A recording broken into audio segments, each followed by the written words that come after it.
more than eager to see the demise of Clan McKenzie. Written faces son they never even met. They say hatred. A test of honor. A woman's dignity on the line. A shocking death that no one saw coming. Outlander. Blood of My Blood Episode 8 doesn't just deliver drama. It shatters hearts and raises the stakes higher than ever from the very first moment. The weight of Episode 8 presses down like a storm that refuses to break. This is not an episode that relies on battles or sprawling landscapes. Instead, it traps us in something far more suffocating: human judgment, whispered rumors, and the cruel demand for proof of a woman's virtue. The McKenzie family is on edge as Ellen is pushed into an impossible trial, forced to prove her purity in front of men who see her more as a political pawn than as a human being. The pressure doesn't just sit on her shoulders. It spreads through her family, staining every glance and every decision. Lord Lovat's shadow looms large, even when he isn't physically present. His smear campaign has already done its work, poisoning the clan with doubt. In the brutal world of Highland politics, reputation is currency, and Ellen's name has been dragged through the mud. Her brothers, Dougal and Colum, feel the sting of these whispers most. Their desperation is not just about protecting Ellen. It's about saving their alliance with the Grants and securing the future of their clan. But their choice to push Ellen into the test shows a cold calculation. For them, the clan's survival outweighs her personal suffering. And so, the stage is set for one of the most harrowing moments Outlander has given us. The chamber where Ellen faces judgment feels like a battlefield of its own kind. Instead of swords and muskets, there are eyes, dozens of them, piercing, judging, waiting for her to falter. Some belong to family, others to strangers, but none of them offer her the privacy or dignity she deserves. The silence of the room is almost as loud as a scream. The show captures this with brutal honesty. The humiliation of being stripped of agency, the terror of having one's worth reduced to a single cruel test. Ellen appears strong, but beneath that exterior, the audience can sense her powerlessness. It is this raw vulnerability that makes the scene cut so deeply, forcing viewers to confront the fragility of honor in a world built on appearances. And yet, even in the midst of this cruelty, love finds a way to break through. Brian cannot stay seated, cannot watch silently as Ellen is paraded before judgment. His decision to act is reckless, impulsive, and utterly human. He risks everything: his safety, his reputation, and even Ellen's fragile position, just to stand beside her. It's an act of love so desperate that it hurts to watch. He has no plan, no strategy, only the overwhelming need to protect the woman he loves. And though his actions might endanger them both, his devotion shines through the darkness, reminding us that in Outlander, love is as dangerous as war and just as consuming. While Brian's heart drives him, Julia's mind begins to turn the wheels of possibility. Disguised as a maid, she slips into the castle, her modern instincts and resourcefulness becoming the key to Ellen's survival. Julia's presence feels like a quiet rebellion against the hopelessness of the moment. Where the men around Ellen see only politics, Julia sees strategy.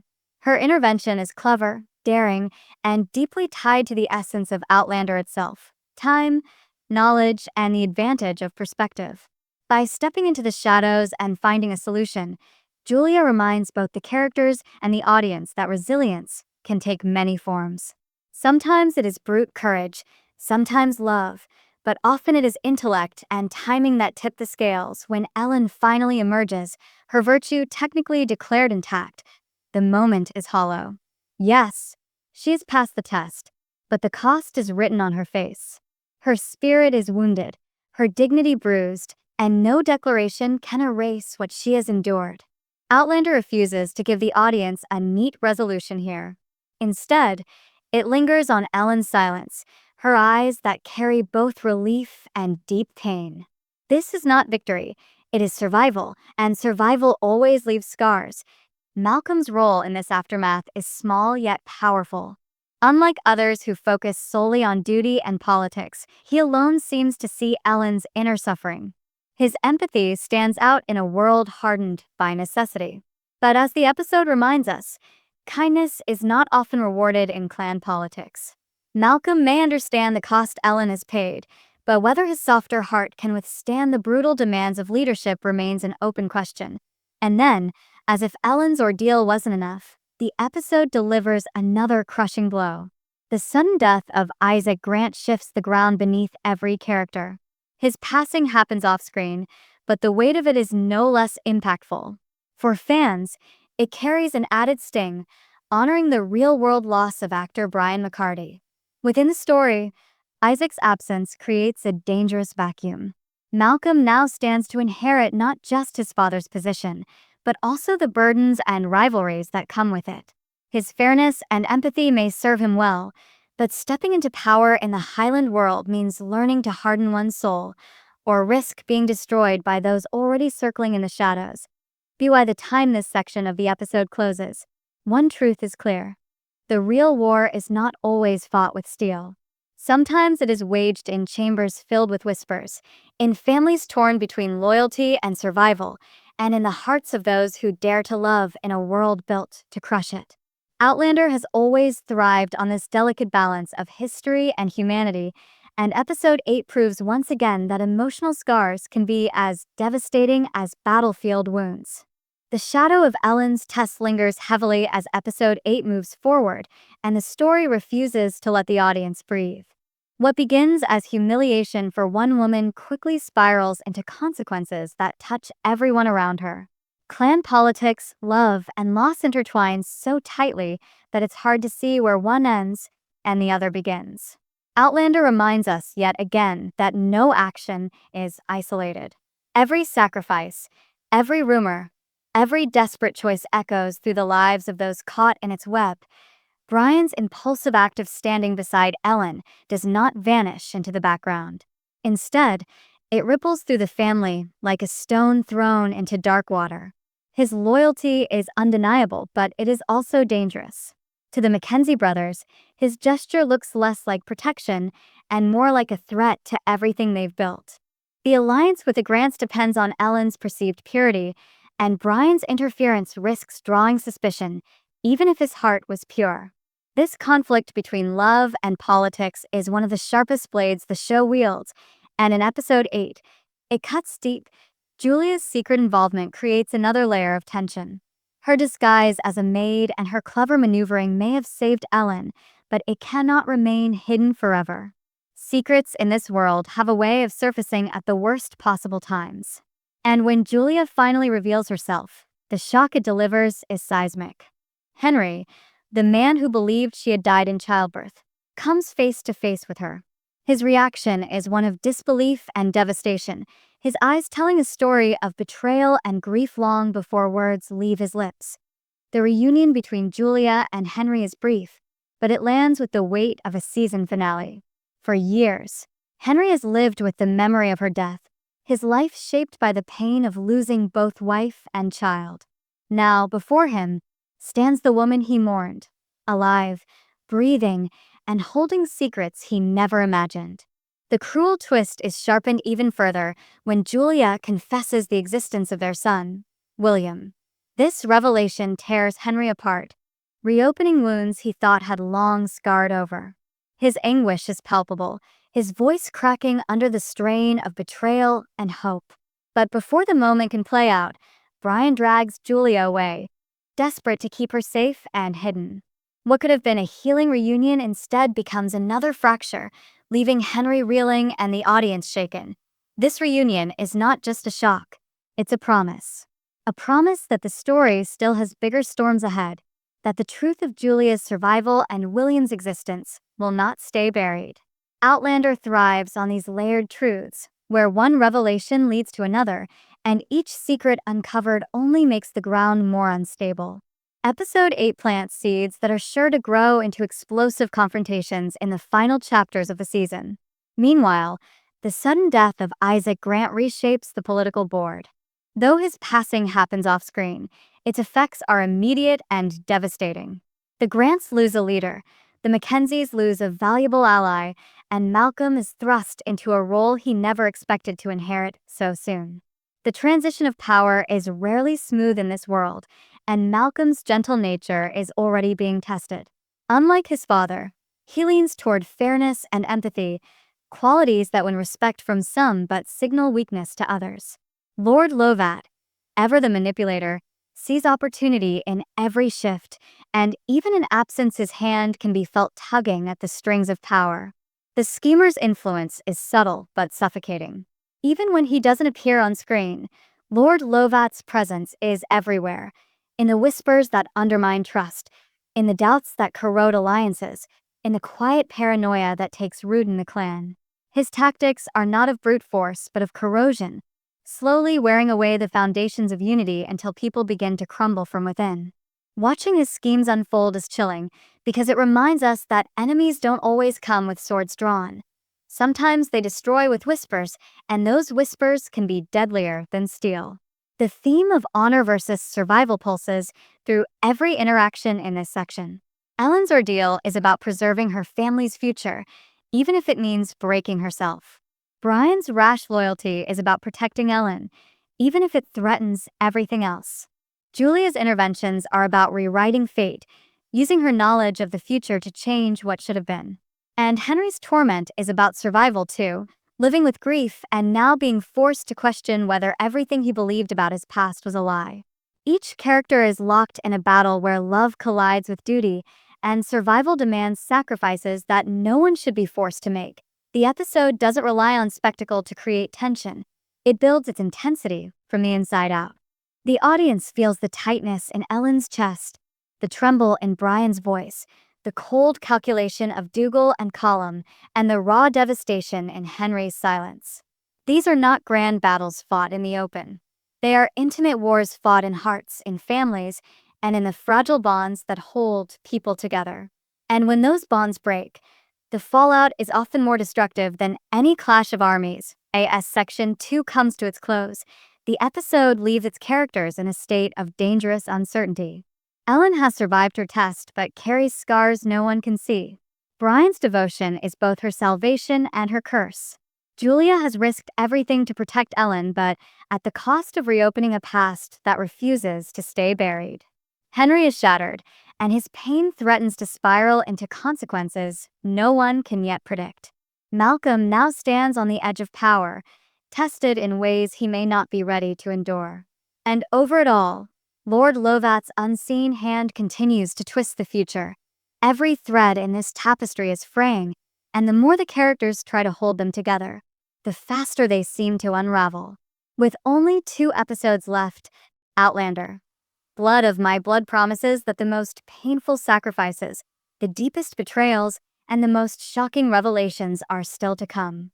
Episode 8 does not just prepare the battlefield, it sets fire to it, leaving the audience desperate to know who will survive the flames. The final stretch of Episode 8 turns from whispers to raw consequences. Everything that has been brewing, Ellen's trial, Brian's reckless devotion, Julia's intervention, and Henry's shock, collides into a storm that refuses to calm. Outlander thrives on moments where personal struggles echo louder than political strategies, and here the series proves again why it grips its audience so tightly, because pain, love, and sacrifice are far more devastating than swords and muskets. Ellen's survival comes at a cost so high it almost doesn't feel like survival at all. Though her honor is declared intact, she carries the invisible weight of humiliation. In private, the cracks in her strength finally show. The silence that surrounds her is louder than any scream, a silence that tells the truth, that even when she won, she lost something that can never be restored. Her brothers may breathe easier, knowing their alliance remains intact, but they fail to see the wound they carved into their sister's soul. And that wound bleeds into the choices Ellen makes moving forward. Brian's presence becomes both a comfort and a danger. He is desperate to soothe Ellen, to protect her from a world determined to use her as currency. But his very devotion marks them both as targets. His impulsive rush into the chamber has not gone unnoticed. Whispers start to rise. Was his defense of Ellen's simply chivalry, or was it the reckless act of a man who has already given his heart to her? In a society where every rumor is a weapon, Brian's love risks becoming another strike against Ellen's name. His loyalty, so pure and intent, becomes twisted in the hands of those eager to exploit weakness. Julia, meanwhile, finds herself caught in a snare of her own making. By intervening in Ellen's trial, she tied her modern knowledge to the fate of the McKenzies. For a time, it feels like she succeeded, but the reunion with Henry changes everything. His torment is not something that can be brushed aside. He cannot unsee her face, cannot unhear her confession about William. His pain is a wound freshly torn open, and it festers in silence.